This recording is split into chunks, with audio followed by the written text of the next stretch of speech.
అన్న ఒకటి ఇవ్వండి. తమ్ముడు టీ 5 రూపాయలు కాదు అన్న, 10 రూపాయలు. కొంచెం అన్న అన్న. కొంచెం కాదు, ఏం రాస్తాం మేడం.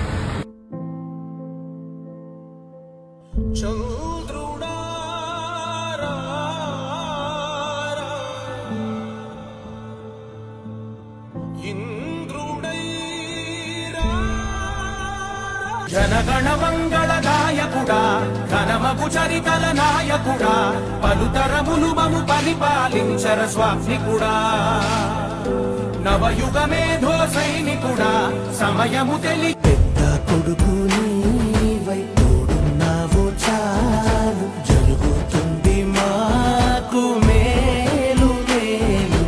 5 రూపాయలకి నా 5,000 నోట్లో వెళ్తున్నాయంటే అంతా చంద్రన్న దయ. నాయకుడా నాయ